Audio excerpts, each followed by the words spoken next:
네, 2025년 6월 21일 이정훈입니다. 이스라엘이 이란의 핵시설을 폭격했다.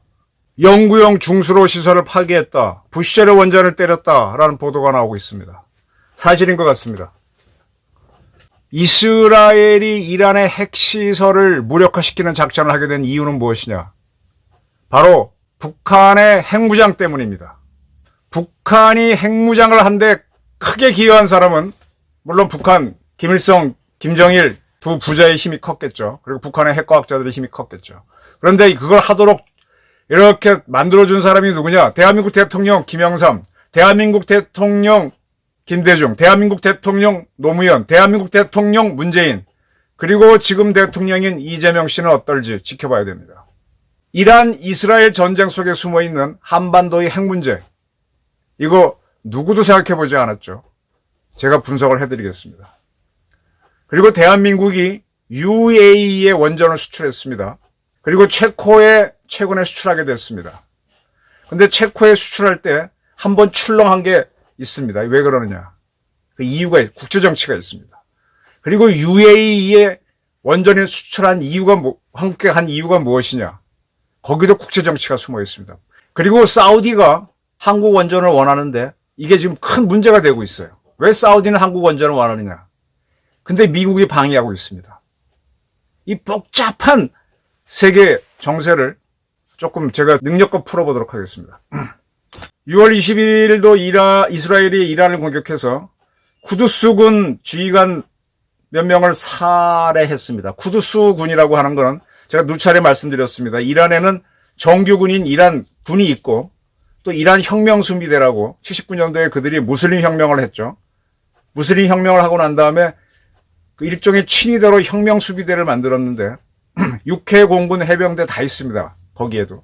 근데 그 중에 자기네 이란식 혁명을 수출하기 위해서 해외 파병 특수공군으로 만든 게 쿠두스군입니다.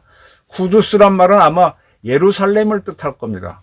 유대인들한테 빼앗긴 쿠두스를 되찾겠다라고 해서 쿠두스군이라고 했는데 그 지휘관, 핵심 지휘관, 그 사령관은 그 전에 솔레이니만이었는데 그거는 트럼프가 1차 집권을 할 때 트럼프 대통령 시절에 미국이 죽여버렸죠. 그 후에 이제 사령관이 됐던 사람들도 있는데 이번에 이스라엘이 공격을 해서 그쪽 지휘관 2명, 3명을 제거했답니다. 그리고 이스라엘이 또 이란의 핵과학자들을 이번 공격으로 죽였고 이거는 이란도 뉴스에서 그들이 죽었다라고 인정을 하고 있습니다. 그리고 이란의 핵시설인 이스파한의 핵시설을 이란이 공격했다라는 보도가 나옵니다. 현재까지 이란은 한 450발의 미사일을 쐈는데 이란이 갖고 있는 미사일은 1000발 정도로 알려져 있습니다. 제가 한번 분석을 했었죠. 근데 200발 정도는 지상에 있는 상태의 것을 이스라엘 공군이 가서 박살내버렸고 450발이 발사됐는데 거의 다 막아냈죠. 그래서 지금 이란이 의외로 갖고 있는 미사일이 적다. 더 쏠 수 있게 마지막까지 대비해야 되니까. 그리고 드론은 한 1000발을 쐈습니다.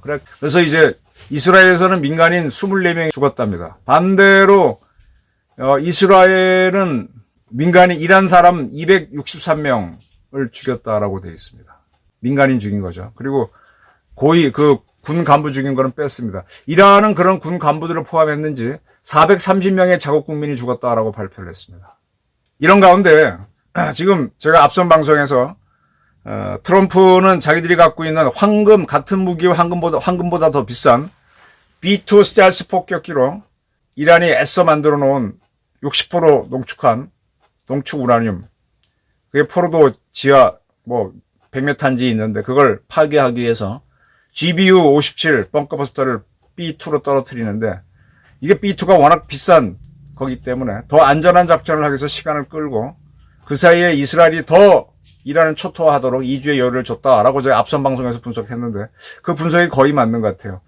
이렇게 2주의 시간을 주니까 이란의 외무부 장관이 미국은 바로 상대하지 못하고 영국, 프랑스, 영독불 관계자들을 만나서 일단 휴전 좀 하게 해달라. 이스라엘이 때리지 않으면은 미국과 협상하겠다 이러고 나오는데 미국의 부탁을 받은 영독불 측은 너 휴전은 없다. 당장 뭘 해라. 또 당황하는 것 같아요. 그리고 또 이 이란의 외무부 장관은 터키에서 열린 이스라엘 협력기구 외무장관 회의에서도 이 아랍 국가들, 미국에 통하는 나라들 있죠. 휴전하게, 이스라엘이 때리지 않게 해달라 그랬는데, 뭐 그들이 중재를 해봐야 미국은, 트럼프는 콧방귀도 안 끼고 있습니다. 자, 제가 좀 하나 설명을 드릴게요. 이란이란 나라가요, 이 국제정치를 봐야 되는데, 이 79년까지는 팔렙이라고 하는 왕, 뭐 자기는 스스로 엠페러, 황제를 주장했습니다만, 어쨌든 뭐가 되든 그런 군주가 이끄는 군주정으로서 굉장히 친미 국가를 지향했었고, 지금 사우디 같죠. 군주가 있는 상태에서 굉장히 발전을 했었습니다. 그렇게 미국하고 관계가 좋을 때, 또 바로 이제 북쪽에 러시아가, 그때 소련이죠. 소련을 상대해야 되니까, 친미 국가였으니까. 미국이 많이 지원을 해서, 그때 원자력 발전소를 짓습니다. 1975년의 일입니다.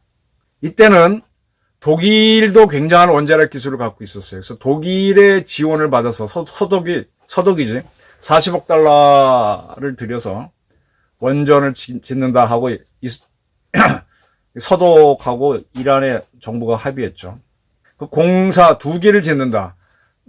지금도 독일에 가면 지멘스라고 하는 큰 회사 있는데 그 지멘스 원전을 짓기로 했었죠.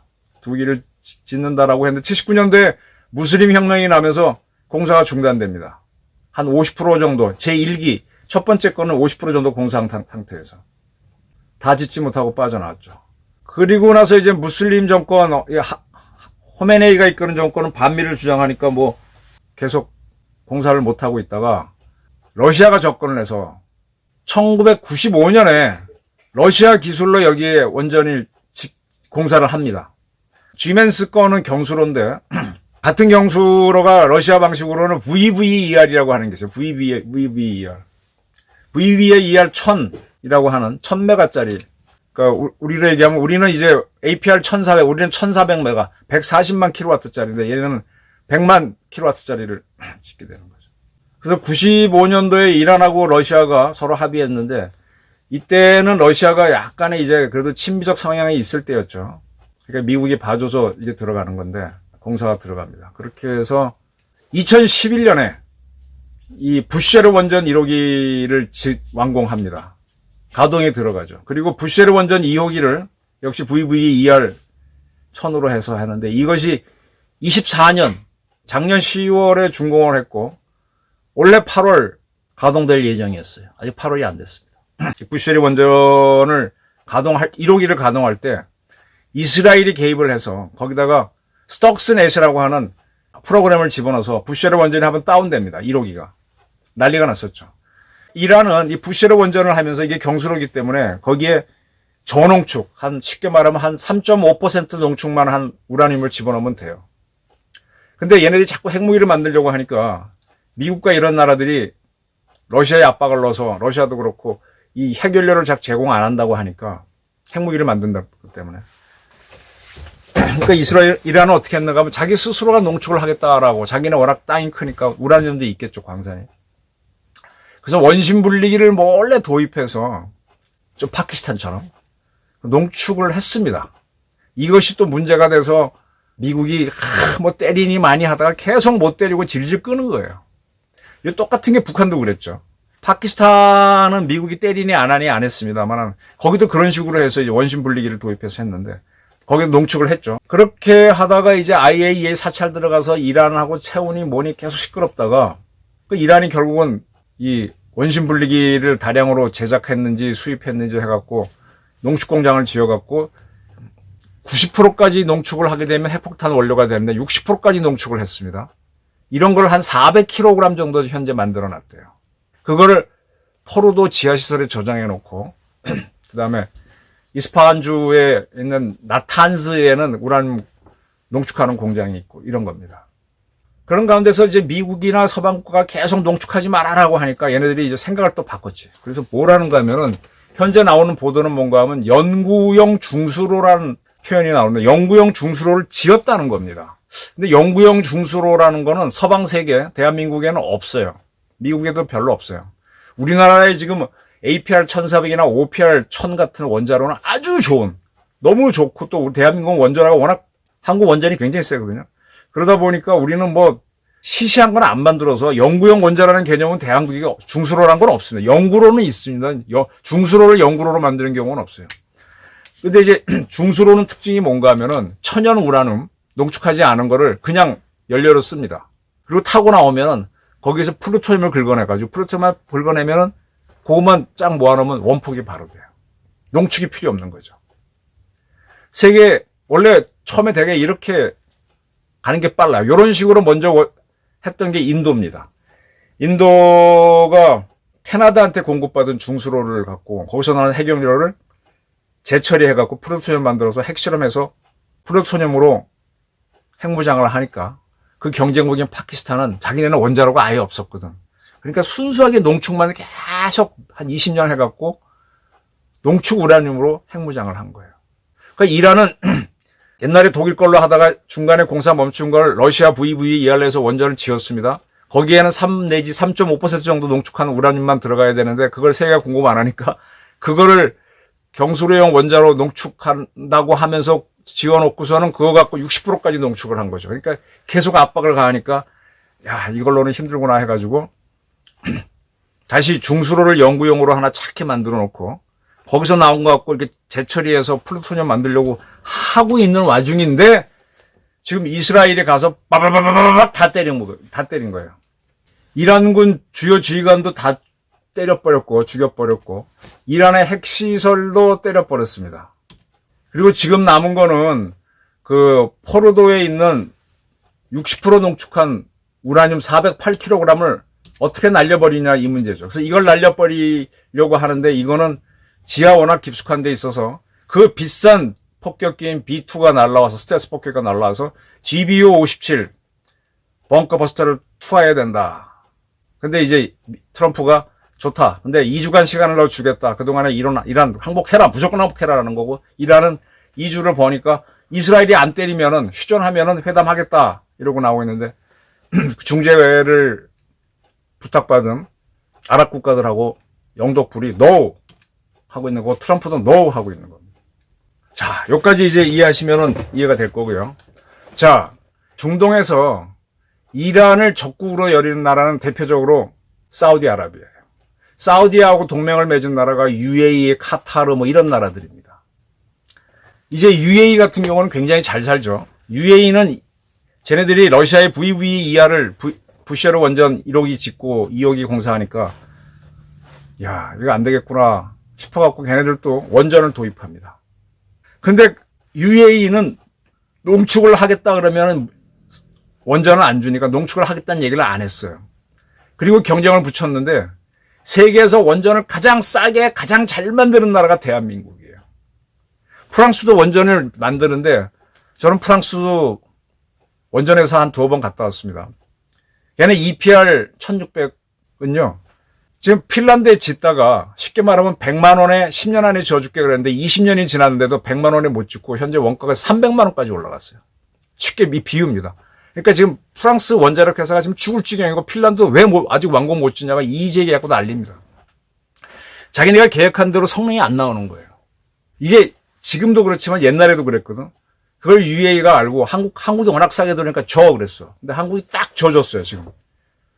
처음 약속한 것보다 한두 달 정도 늦게 짓긴 완성하겠죠. 딱 져줬습니다. 성능 잘 나오고 있어요. 그러니까 뭔가 하면은 UAE는 일단은 원전부터 짓자. 뭐 농축 이런 거 하지 말고. 그 4기를 지었습니다. 돌아가고 있잖아요. 그걸 딱 보고 있는 나라가 누구냐? 사우디야. 여러분들 그 국제 정치를 보게 되면은 미국의 트럼프 정부가 바이든도 그랬지만 사우디에 자주 갑니다. 왜 사우디에 자주 가느냐? 사우디가 핵무장을 원하거든. 사우디는 자기네가 이란에 맞서는 이란을 제압할 수 있는 최고 대장이라고 생각하는데 UAE가 원전을 딱 만들었어? 그러니까 한국게 제일 좋구나. 그래서 트럼프가 1기 대통령을 할 때 자기네도 원전을 하겠다고 공고를 내는데 1400메가와트짜리를 원한다 그랬어요. 세계에서 1400메가와트짜리 원전을 생산하는 나라는 대한민국의 APR 1400밖에 없습니다. 대한민국만 들어오라는 얘기죠. 근데 조건을 달았어. 농축 기술도 줘야 된다. 우리는 농축 기술이 없죠. 우리나라는 미국이라든지 다른 나라에서 농축한 걸 사가지고 와서 그걸 가공해서 해결료로 씁니다. 우리는 농축을 안 했어요. 그게 뭐냐 하면 이란이 러시아 기술을 토대로 핵무기를 자꾸 만들어가고 하니까 거기에 대응하기 위해서 원자력 발전소도 하면서 농축을 하겠다라고 하니까 계속 바이든 그다음에 트럼프가 날아가서 야 농축은 안 돼 그러는 거예요. 그리고 한국에 대해서도 너희 사우디에다 원전 주면 안 돼 그러고 우리도 주고는 싶어도 농축이 능력이 없으니까 못 가는 거죠. 그러니까 사우디가 뭐라 그러는가 하면 대한민국이 또 영구형 원자로가 굉장히 발달했고 그거 말고 스마트라고 하는 게 스마트는 뭔가 하면 요새 SMR하고 좀 원조라고 보시면 돼요. 그 기술이 굉장히 좋거든. 그러니까 스마트 같이 하자고 이제 콜을 해서 우리는 APR 1400 수출은 벽에 맞췄는데 스마트가 수출되는 거 하고 한동안 막 가다가 그것도 또 미국의 방해 때문에 잘 안 됩니다. 이런 상태죠. 이런 상태인데 자 UAE가 원전을 딱 가졌어. 근데 이 중동에서 이 원전을 갖고 있으면 그게 그 나라 지도자가 결심을 하게 되면은 그 사용 해결료를 재처리하게 되면 플루토늄을 구할 수 있잖아요. 대한민국은 원자로가 30기 이상 돌아갑니다. 우리는 토크의 마음 먹으면 플루토늄 만들 수 있는 나라예요. 물론 갈등은 커지지만. 그 UAE가 원전을 가지니까 가장 예민해지는 나라가 누구냐? 이란입니다. 이스라엘입니다. 이스라엘. 이란도 예민하지만 이스라엘도 지금 UAE가 아랍 국가들은 다 이스라엘 싫어하잖아요. 이때 트럼프가 개입합니다. 트럼프 1기 정부 때 겁니다. 1기 정부 때. 이 트럼프가 이란의 핵무장을 막고 아랍 국가들의 그 문제를 막으려면 이스라엘 힘이 세야 된다라고 하면서 1기 정부 때 전 세계 아까 말한 대로 예루살렘은 이스라엘이 자기네 수도라고 주장을 하지만 그 이란의 혁명수비대에서 해외 수출하는 군대가 쿠두스군이랬죠. 쿠두스가 예루살렘이라 그랬죠. 예루살렘 수복을 꿈꾸는 게 이란이야. 그리고 종파가 다르기는 하지만 다른 아랍 국가들도 다 예루살렘을 자기네 성지로 여기고 있기 때문에 이스라엘 국가로 인정 안 합니다. 팔레스타인 사람들도 예루살렘을 자기네 종교의 지도자 그 중심지로 보죠. 저는 예루살렘에 있는 그 성전을 2번 가봤어요. 제가 들어갔던 데는 이스라엘 지역으로 들어갔죠. 근데 이쪽에 동방 정교 지역이라든지 이쪽에 유대교 지역 가게 되면 살벌합니다. 그래서 그 통곡예배에 가게 되면 한 1개소대 정도의 이스라엘 군인들이 항상 주둔하고 있어요. 뭐 그들이 보는 데서 사진 찍고 뭐 그럽니다. 자주 사건이 터지죠.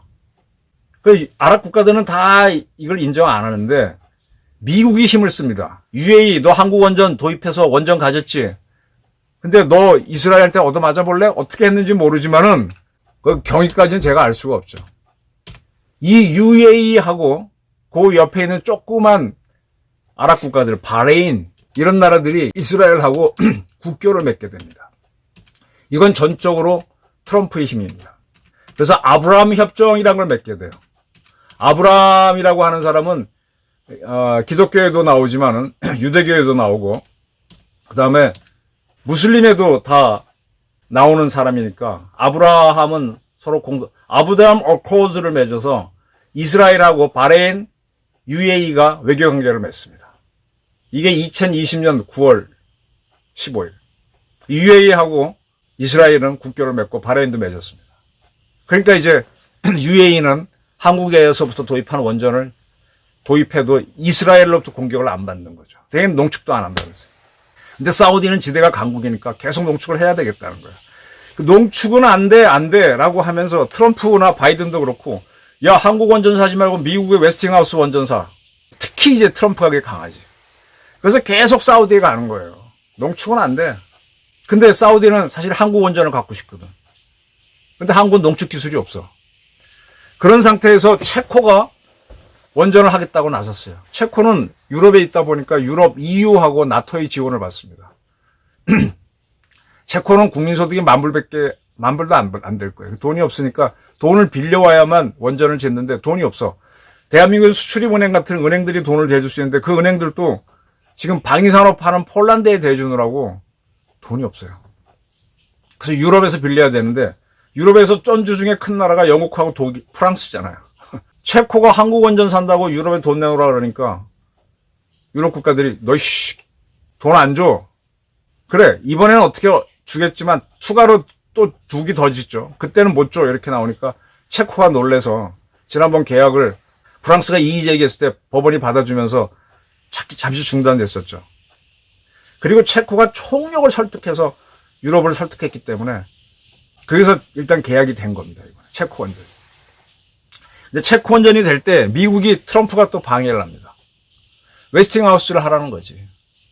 근데 이게 우리나라에서 무슨 문제가 있는가 하면 우리나라 원전은 원래 미국에서 3대 원전 회사가 있어요. 첫 번째는 웨스팅하우스가 있고 두 번째는 바콕 앤 윌콕스라고 있었고 세 번째가 컴버스천 엔지니어링이 있습니다. 요거 세 개 다 경수로를 만든 회사예요. 경수로만 얘기하는 거예요. 근데 웨스팅하우스는 지금 존재하는데 캐나다 전주한테 먹힌 회사가 됐고 바콕 앤 윌콕스라는 회사는 그 유명한 스리마일섬 원전을 만든 회사인데 그걸로 망해버렸어. 그리고 이 스리마일 사고로 난 다음부터 미국이 원전을 안 지니까 웨스팅하우스나 세 번째 회사인 컴버스천 엔지니어링이 일감이 없어 쩔쩔맵니다. 그리고 전 세계적으로 원전을 안 지니까 막 애를 먹어요. 그때 한국이 원전을 많이 짓겠다. 근데 우리한테 기술을 주게 되면은 니네 거만 쓰겠다라고 할 때 컴버스천 엔지니어링이 싸게 들어옵니다. 그래서 한국형 원전의 원뿌리는 컴버스천 엔지니어링의 시스템 80이라는 원자로입니다. 그걸 갖고 우리가 발전시켜서 APR 1400까지 만든 거죠. 근데 컴버스천 엔지니어링이 미국에서 망해요. 망해갖고 누가 먹는가 하면 웨스팅하우스가 먹어버려. 그래서 지금 우리 한국형 원전의 원뿌리를 웨스팅하우스가 갖고 있어. 원천 기술을. 근데 이게 복잡한데 우리나라가 미국을 제외한 모든 나라에 원전을 수출할 수 있도록 돼 있는데 단 수출을 할 때는 미국 정부한테 통보한다 라고 돼 있는데 통보의 주체는 누구냐? 컴버스천 엔지니어링으로 돼 있습니다. 기술을 줬던, 기술을 팔았던. 근데 컴버스천 엔지니어링이 웨스팅하우스에 먹혔으니까 웨스팅하우스가 그걸 할 의무가 있는 건데 우리가 체코에 또는 폴란드에 이거 팔려고 할 때 웨스팅하우스가 미국 정부한테 내가 신고 못 해주겠어 이렇게 했던 거예요. 그게 몇 년 전에 굉장히 작년인가 시끄러웠던 겁니다.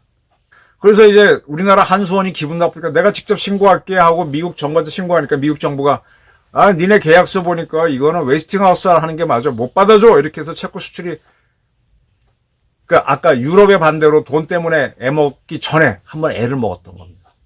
그래서 웨스팅하우스하고 한수원이 사이가 되게 나빠졌었는데 이거 어떻게 풀었는가 하면은 뭐 돈 주는 걸로 풀었고 두 번째로는 앞으로 대한민국 한수원하고 웨스팅하우스가 5대5든 뭐 3대6, 3대7이든 투자를 해서 회사를 만들어서 그 회사가 공사를 따면은 그러면 웨스팅하우스는 지금 원조 기술만 갖고 있지 기술이 하나도 없어요. 기술은 우리가 다 갖고 있어. 근데 걔네들이 지분을 투자하게 되면 지분에 의해서 이익은 가져갈 수 있잖아요. 무슨 말인지 아시죠? 제작은 다 한국의 두산 에너빌리티나 한수원이 할 거야. 그럼 우린 그 지분 가져가고 우리 투자한 지분 가져가고 그렇게 합의를 했습니다. 그래서 앞으로는 갈등이 좀 없을 거예요. 그게 합의되면서 우리가 체코 원전을 들어갔는데 웨스팅하우스도 이제 만족했죠. 떨어졌는데 이거 이끌어낸 사람이 한수원의 황주호 사장이야. 그 양반이 머리가 좋죠. 그래 지분대로 하자 이렇게. 근데 그 다음에 이제 프랑스에서 자기네들이 소송을 건 거지. 돈 안 줘 이런 식으로. 그래서 체코가 주춤했다 다시 푼 거죠. 그런 와중에 이제 아랍 국가들도 핵을 갖기 시작하고 사우디까지 갖게 되면 누가 불안해지냐? 이스라엘이 불안해집니다. 근데 이스라엘은 지금 제일 신경 쓰이는 게 이란 핵이거든. 트럼프는 딱 그걸 보면서 자 미국의 대실패는요. 북한이 핵무장을 한 거예요. 사실은 북한이 먼저 파키스탄식으로 핵무장을 인도식으로 막 해갈 때 인도 파키스탄은 미국이 죽어라고 막을 이유가 없었어. 근데 북한은 막았어야 되는데 북한 때리겠다고 할 때 결사적으로 반대한 게 누구야? 김영삼이야. 김영삼. 제가 경남고등학교 나온 대통령 두 사람 문재인과 더불어 김영삼이 대한민국 망쳤다는 얘기를 여러 차례 했는데 그때 때렸으면 끝나는 거예요. 이스라엘보다 더 쉽게 끝낼 수 있지. 못했어. 그 다음에 김대중 씨가 대통령 돼가지고 남북 정상회담하고 북한은 핵을 만들 능력도 의사도 없다고 발표했잖아. 그럼 미국이 또 못한 거야. 그 다음 노무현이야. 노무현도 북한하고 어떻게 지낸다고 하는데 아니 미국이 천하의 미국도 자기 단독으로는 안 해요. 지금도 이스라엘 동원해서 때리고 뒤에서 미는 쪽으로 가는 거잖아요. 그거 못하는 겁니다. 그 다음에 이제 이명박 들어섰을 때는 이미 늦었고, 노무현 때 북한이 핵실험을 해버렸고, 박근혜 때도 이미 핵실험을 해버렸고, 그리고 문재인이 집권해갖고 또 북한을 짤 하니까 또 어떻게 하지도 못. 그동안 북한은 수소폭탄까지 다 만들어버린 거죠. 그리고 지금 이재명 대통령입니다. 그래서 미국 입장에서는 야, 그 북한과 맞서는 대한민국이 저렇게 침묵으로 가니까 어떻게 할 수 없구나. 그래서 한국이 원자력 수출한 걸 한동안 방해했던 겁니다. 근데 이란의 핵무장에 대해서는 이스라엘이 팔팔팔 뛰었거든. 근데 미국도 고민을 되게 한 거야. 이거 가만 냅두면 북한처럼 핵무장 한다. 그러면 또 골치 아픈데 네타냐후가 하겠다니까 해라라고 풀어준 거죠. 바바바바바박 군사지휘관 다 죽이고 핵과학자 죽이고 지금 하메네이는 어디로 숨어갖고 좀 쩔쩔매는 거죠. 시원하자 그러고. 그리고 마지막 남은 60% 농축한 그거는 미국의 비투로 때리면 되는데 더 이스라엘 공군이 박살낼 수 있도록 시간을 주는 거죠. 이스라엘이 완전히 박살내고 나서 항복하면은 사람이 들어가서 완전히 제거할 수도 있으니까. 그게 더 안전하지. 확인도 되고. 미국과 이스라엘은요, 이란을 점령 안 해요. 이란의 핵을 완전히 파괴해놓고 그냥 내버려 둘 거예요. 또 무장하면 때리고, 무장하면 때리고. 옛날에 이라크가 대들면 때리고 하다 나중에 이라크 항구적 자유작전으로 먹어버리듯이 그 다음에 할 거니까. 그리고 이제 사우디가 원전을 가지려고 하면은 농축은 하지 마라. 라는 조건을 계속 미국은 압력을 넣겠죠. 그래서 계속 지금 트럼프가 사우디랑 뭐 어쩌고 하는 거예요. 그 카타르라든지 바레인, 카타르한테서 전용기 선물 받고 한 거는 카타르는 작은 나라니까 미국 비위를 맞추니까 잘한다 이런 뜻으로 받아주는 거고.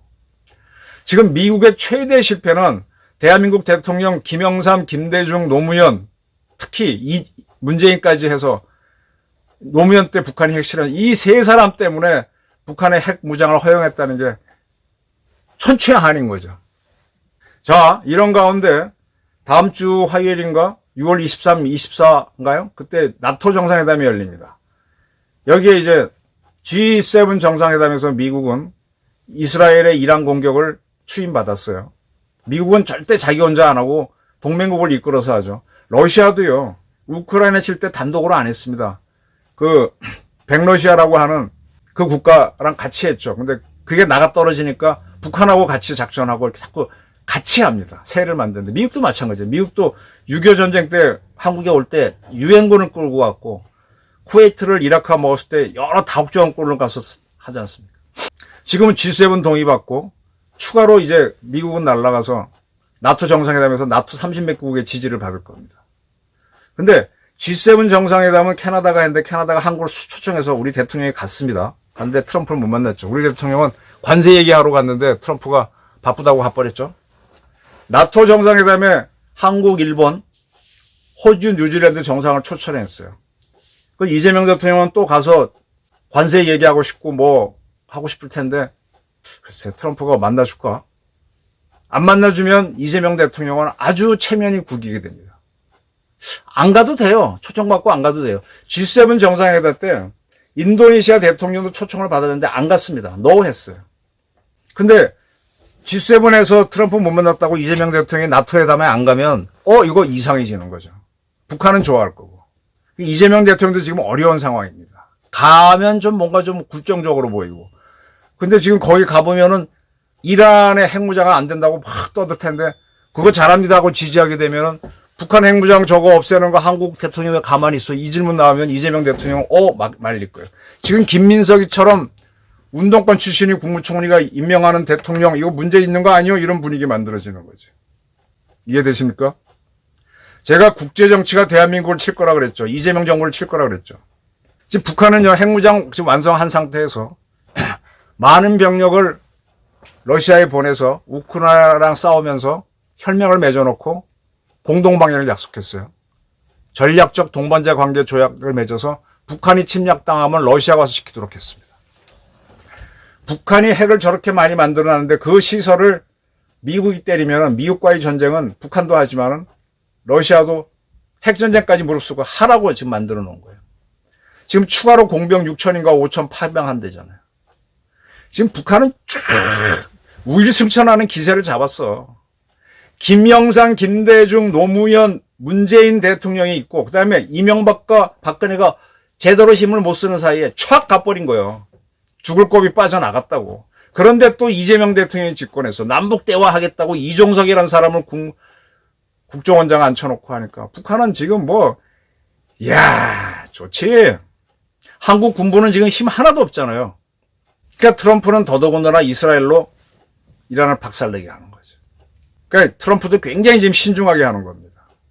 이런 가운데 한국이 체코에 원전 수출하고 UAE 원전은 이미 수출했고 운영해주고 있고 이 국제정치가 복잡합니다. 이제 조금 무슨 모양이 보이십니까? 지금 이재명 대통령이 G7에서 미국을 못 만났는데 나토까지 네덜란드로 갑니다. 네덜란드에서 또 못 만나면 이상해지죠. 그럼 한미관계가 어긋났구나 하게 되면은 오늘도 광화문에서 한 10,000명 정도의 반 이재명 정부 시위가 있었어요. 물론 민노총도 시위를 했습니다. 이 이재명 대통령에 반대하는 이 세력들이 힘을 받을 수 있죠. 미국이 이재명 대통령하고 트럼프 사이가 안 좋다라는 게 받게 되면 이 대한민국 이재명 정권이 어디로 될지 아무도 모릅니다. 지금 국정상황위원회에서 방통위하고 검찰 보고받다가 박살내고 하는데 그건 겁주는 거고 군기 잡는 건데 그 정도 해갖고 이게 이재명한테 고개 팍 숙이는 게 아니라 국제정치가 흔들고 들어온다니까. 이게 제가 보는 2025년 6월 지금 호국 보훈의 달인데 호국은 다 잊어먹었어요. 북한 핵무장 때문에 미국이 이스라엘을 하금 이란을 치게 했습니다. 핵무장하는 이란을 완성하기 전에 쳐라.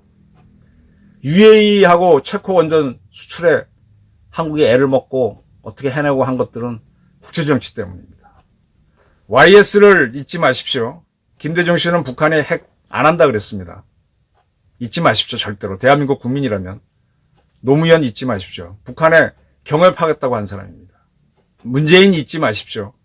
판문점 도보다리 회담에서 아주 김정은을 영웅으로 만들어줬죠. 9.19 군사합의도 한 사람입니다. 그리고 이재명입니다. 답답한 나라는 3만 불까지 올라간 대한민국입니다. 우리 원전을 이렇게 발전시켜 놓고 나서도 지금 두산 엘리베이터의 주가는 많이 올라갔습니다만 이제 북한 핵을 가진 북한은 어떻게 할 것이야. 중국 문제도 골치 아픈데 지금 이스라엘을 같이 이란을 잘 다뤄야만 이제 북한을 다룰 자신감이 생길 거예요. 중국을 다룰 자신감. 이거 실패하면 트럼프도 무너지니까 트럼프는 어떻게든 이란 잡을 겁니다. 근데 문제는 러시아에 짝 붙은 김정은이야. 경제도 지금 김정은 집권이 이거 가장 좋잖아요, 지금. 안보도 가장 좋고. 이재명 대통령 우리 군부를 계엄령에 참가했다고 지금 쳐다보지도 않고 있습니다. 이스라엘의 모사드처럼 활동해야 될 대한민국 국정원은 북한 내통부, 북한하고 대화나 하는 부서로 격화될 처지에 있죠. 상당히 대한민국 앞날이 밝지 않습니다. 제가 보는 국제정치를 설명드렸습니다. 보통 언론들이나 사람들한테는 좀 들어보지 못한 얘기일 겁니다. 제가 국제정치와 더불어 원자력을 다루다 보니까 이 정도까지 취재하게 됐습니다. 제 분석이 틀릴 수도 있지만 또 의외로 굉장히 맞을 수도 있습니다. 한국 원자력 속에 숨어있는 국제정치 그리고 이재명의 대통령의 국제정치가 실패하면 한국의 정치파동이 일어난다. 한번 이런 관점에서 한번 세계와 대한민국을 보시기 바랍니다. 긴 설명 들어주셔서 감사합니다.